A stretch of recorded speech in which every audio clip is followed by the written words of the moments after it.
సున్నా వడ్డీలకి రుణాలు ఇస్తామని చెప్పేసి డ్వాక్రా సంఘాలను జగన్మోహన్ రెడ్డి ఎందుకు నిర్లక్ష్యం చేశారనుకోవచ్చు? జగన్మోహన్ రెడ్డి గారు సున్నా వడ్డీకి రుణాలని చెప్పి ప్రతిపక్షంలో ఉండేటప్పుడు చాలా అనర్గళంగా మాట్లాడేవాడు. ఏ మీటింగ్కి వెళ్ళినా అక్క చెల్లెమ్మలకు నేను అండగా ఉంటా, భరోసాగా ఉంటా, మీకు సున్నా వడ్డీలు ఇస్తా, ఒక విప్లవం తీసుకొని వస్తా అని మాటలు చెప్పాడు. ఆ రోజు విప్లవం అంటే అందరూ ఏమన్నా డ్వాక్రా సంఘాల్లో ఆ రోజు చంద్రబాబు నాయుడు గారు ఏ విధంగా అయితే విప్లవం తీసుకొని వచ్చారో అదేవిధంగా వయసులో కుర్రాడు కదా జగన్మోహన్ రెడ్డి విప్లవం తీసుకొని వస్తాడేమో అని ఆలోచించారు. కానీ విప్లవం అంటే ఆ రోజు ప్రజలు గ్రహించలేనిది ఏమైపోయిందంటే, విప్లవం అంటే ఏంటంటే ప్రజల్లో విప్లవం తీసుకొని వచ్చి వాడి ప్రభుత్వాన్ని దహించేస్తుందని గ్రహించలేకపోయాడు. ఈరోజు గ్రహిస్తూ ఉన్నాడు, ఈరోజు మాట్లాడుతున్నాడు. ఆ రోజు డ్వాక్రా మహిళలకు ఏమని చెప్పాడంటే, చేతులు తిప్పుతూ రాగాలు తీస్తూ నా సొంత చెల్లెమ్మల్లా చూసుకుంటా, ప్రతి అక్క చెల్లెమ్మలను లక్షాధికారులను చేస్తా అని చెప్పిన జగన్మోహన్ రెడ్డి గారు రుణ విప్లవం అని చెప్పాడు. ఒకప్పుడు చంద్రబాబు నాయుడు గారు 5 లక్షల రుణాలు ఇచ్చేవాళ్ళండి ప్రతి ఒక్క డ్వాక్రా సంఘానికి. దాన్ని ఏం చేశాడంటే 3 లక్షలకు కుదించాడు ఈ సైకో జగన్మోహన్ రెడ్డి, చేతగాని వ్యక్తి. అదేవిధంగా ఇప్పుడు సంఘాలపైన 70,000 కోట్ల రూపాయలకు పైగా అప్పులు తెచ్చాడు. ఏంటంటే ఈయనకి అప్పు చేస్తే కానీ ఈరోజు పని జరగని పరిస్థితి అయిపోయింది కదా. రాష్ట్రం మొత్తం మీద ఉండే 13 లక్షల కోట్ల అప్పులో సాక్షాత్తు ఒక డ్వాక్రా సంఘాలపైనే 70,000 కోట్ల రూపాయలు అప్పు చేశాడంటే జగన్మోహన్ రెడ్డి గారి చేతగానితనం ఒక్కసారి గ్రహించండి.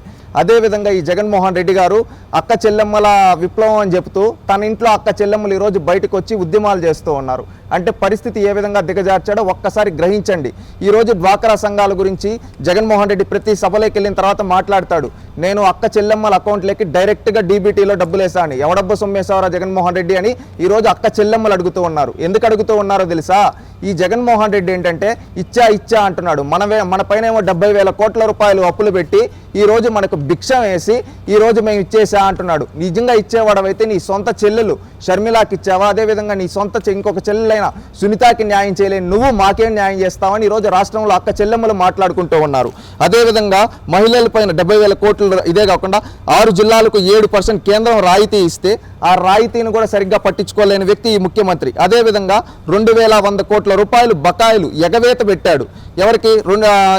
రాష్ట్రంలో ఉండే అక్క చెల్లెమ్మలకి. అంటే ఈ ప్రభుత్వం ఏ విధంగా దిగజారిపోయిందో ఒక్కసారి ఆలోచించండి. అయ్యా జగన్మోహన్ రెడ్డి, ఆ రోజేమో పెద్ద మాటలు మాట్లాడావు డ్వాక్రా సంఘాలు రుణ విప్లవాలని. ఈరోజు ఎక్కడ విప్లవాలు తెచ్చావయ్యా? ఈరోజు అప్పులు పాలు చేసి రాష్ట్రాన్ని సర్వనాశనం చేస్తూ ఉన్నావని ఈరోజు అక్క చెల్లెమ్మలు అంటూ ఉన్నారంటే నువ్వు ఎంత అగమ్య గోచరంగా పరిపాలన చేశావు ఒక్కసారి అర్థం చేసుకో జగన్మోహన్ రెడ్డి. నీకు ఇంకొకటి చెప్తా ఉన్నావు, నువ్వు మాటలు మాత్రం కోటలు దాటుతాయి, కనీసం చేతల్లో గడప కూడా దాటలేకపోతా ఉన్నాయి. ఈరోజు ఎందుకు నువ్వు ఒకప్పుడు తెలుగుదేశం పార్టీ హయాంలో 5 లక్షలు ఇచ్చే రుణాలను 3 లక్షలకు ఎందుకు కుదించావు? దీనికి సమాధానం చెప్పి జగన్మోహన్ రెడ్డి.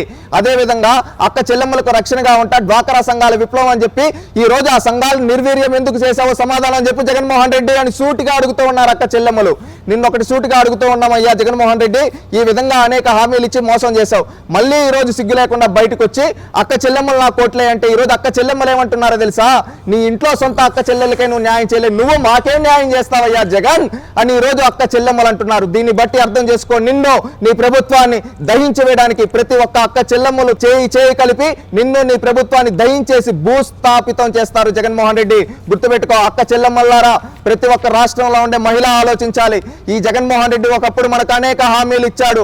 ఈ రోజు ఒకప్పుడు తెలుగుదేశం పార్టీ హయాంలో 5 లక్షల వరకు మనకు రుణాలు ఇస్తూ ఉంటే దాన్ని 3 లక్షలకు దించాడు. డ్వాక్రా రుణమాఫీ అన్నాడు, వడ్డీ లేని రుణాలు అన్నాడు. ఇవేవి చేయకుండా మనల్ని నాశనం చేశాడు ఈ సైకో జగన్మోహన్ రెడ్డి.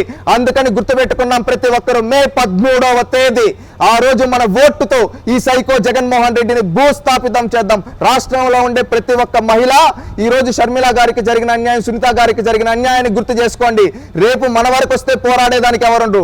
ఇది గుర్తుపెట్టుకుని ప్రతి ఒక్కరు పోరాడి మే 13వ తేదీ ఈ సైకోని భూస్థాపితం చేద్దాం. రండి, కదలి రండి.